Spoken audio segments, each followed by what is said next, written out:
میں ہلاک ہو گیا ہوں، برباد ہو گیا ہوں، تباہ ہو گیا ہوں۔ کہا کیا ہو گیا ہے؟ کہا دیکھو مجھے شرم آتی ہے، ایک کام کرو، نبی اکرم صلی اللہ تعالیٰ علیہ وسلم کے پاس جاتے ہو، جاؤ میرے لیے پیارے حبیب صلی اللہ تعالیٰ علیہ وسلم کو دعائیں کرنے کے لیے کہنا، اور میری توبہ کے بارے میں کہنا کہ رب تبارک و تعالیٰ کی بارگاہ میں میری توبہ قبول ہو جائے۔ کیا عرض کرتے وہ نوجوان؟ کہ عمر سرکار کے پاس جا کر یہ میرے التجا پہنچا دو کہ میرے آقا میرے لیے دعائیں کر دے کہ رب تبارک و تعالیٰ میری توبہ کو قبول کر لے۔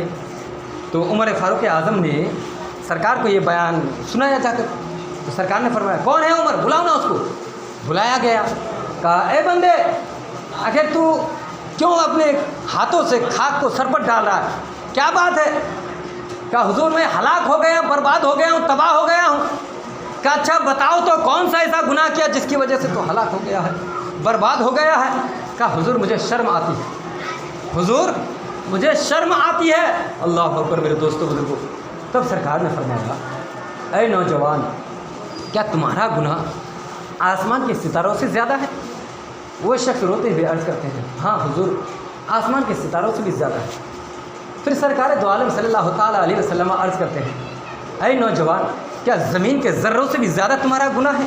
تو دیکھیے سرکار نے اپنی امت کے لیے کیا کیا نہیں کیے، راستہ بتانا ہے۔ آخر کس طرح سے سرکار نے ہم کو راستہ بتایا کہ مسلمانوں سچے دل سے توبہ کرو۔ آخر سرکار کی امت ہے ہم، لیکن سرکار نے ہمیں جو راستہ بتایا، اللہ اکبر، اس واقعے کو سننے کے بعد آپ کا دل مچل جائے گا۔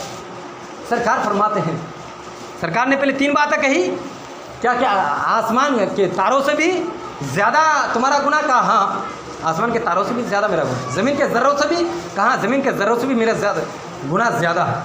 کہا موجوں کی یعنی کہ دریا کی جھانکوں سے بھی تمہارا گناہ زیادہ ہے؟ کہا ہاں دریا کی جھانکوں سے بھی میرا گناہ زیادہ ہے۔ تب سرکار تیسری مرتبہ فرماتے ہیں کہ اللہ کی رحمت سے بھی زیادہ تمہارا گناہ ہے۔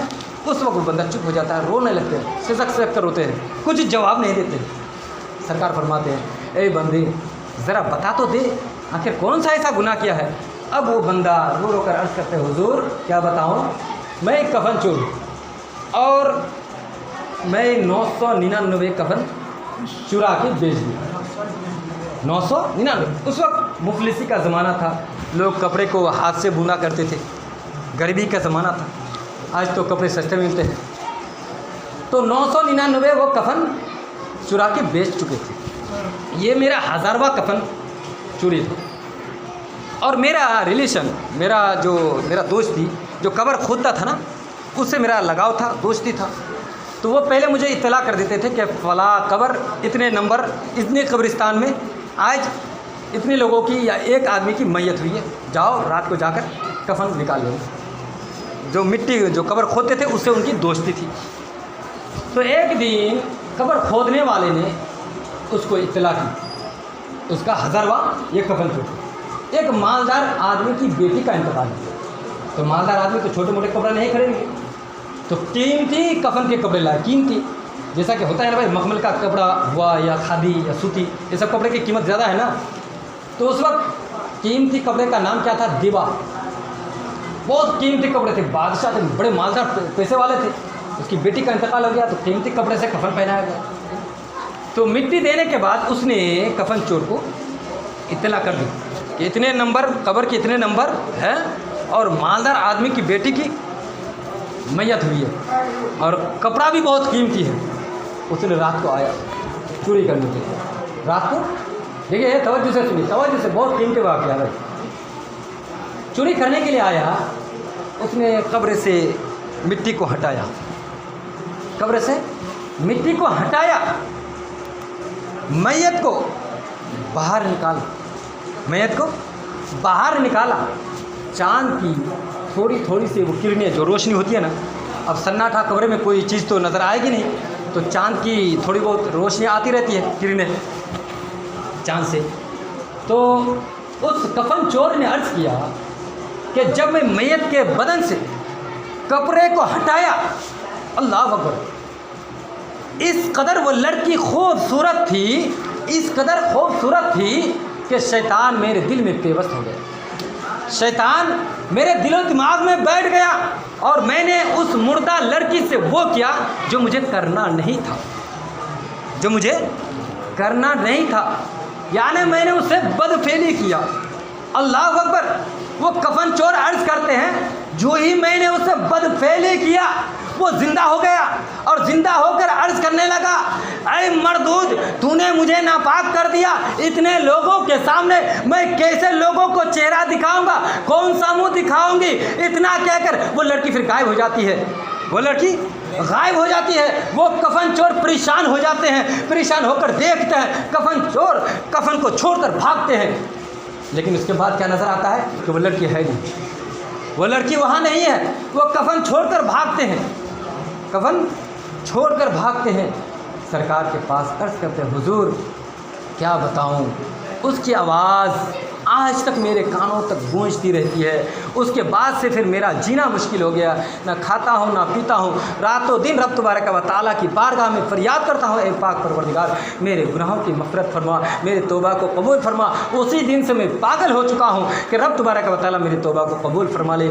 جو ہی اس نوجوان نے یہ باتیں بیان کی، سرکار کے دل میں خوف خدا طاری ہو گیا۔ جس کے پاس جتنا ہی زیادہ علم ہوتا ہے اتنا ہی خدا کا خوف اس کے دل میں ہوتا ہے، اتنا ہی خدا کا خوف دل میں ہوتا ہے۔ تو سرکار سے بڑھ کر کوئی عالم تھا؟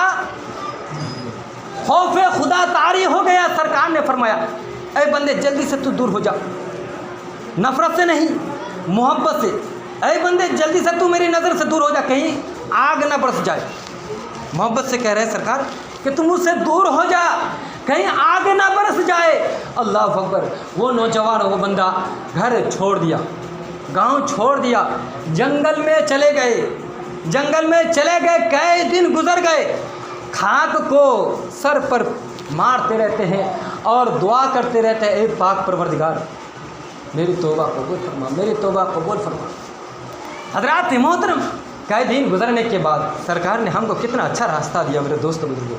آج اس الوداع جمعہ کو اپنا گواہ بنا کر اپنے گناہوں سے توبہ کر لینا، کامیاب ہو جاؤ گے، دنیا بھی قدم چومے گی، مرنے کے بعد قبر میں بھی کامیاب ہو جاؤ گے۔ اللہ اکبر۔ آخر کار اس نوجوان کے دل میں روتے ہوئے جب وہ خاک سر پر ڈال رہے تھے نا، مٹی کو سر پر ڈال رہے تھے، تو ایک دن یہ بات اس کے دماغ میں آ گئی۔ راستہ کس طرح سے سرکار نے ہم کو بتایا؟ کون سی بات؟ کون سی بات؟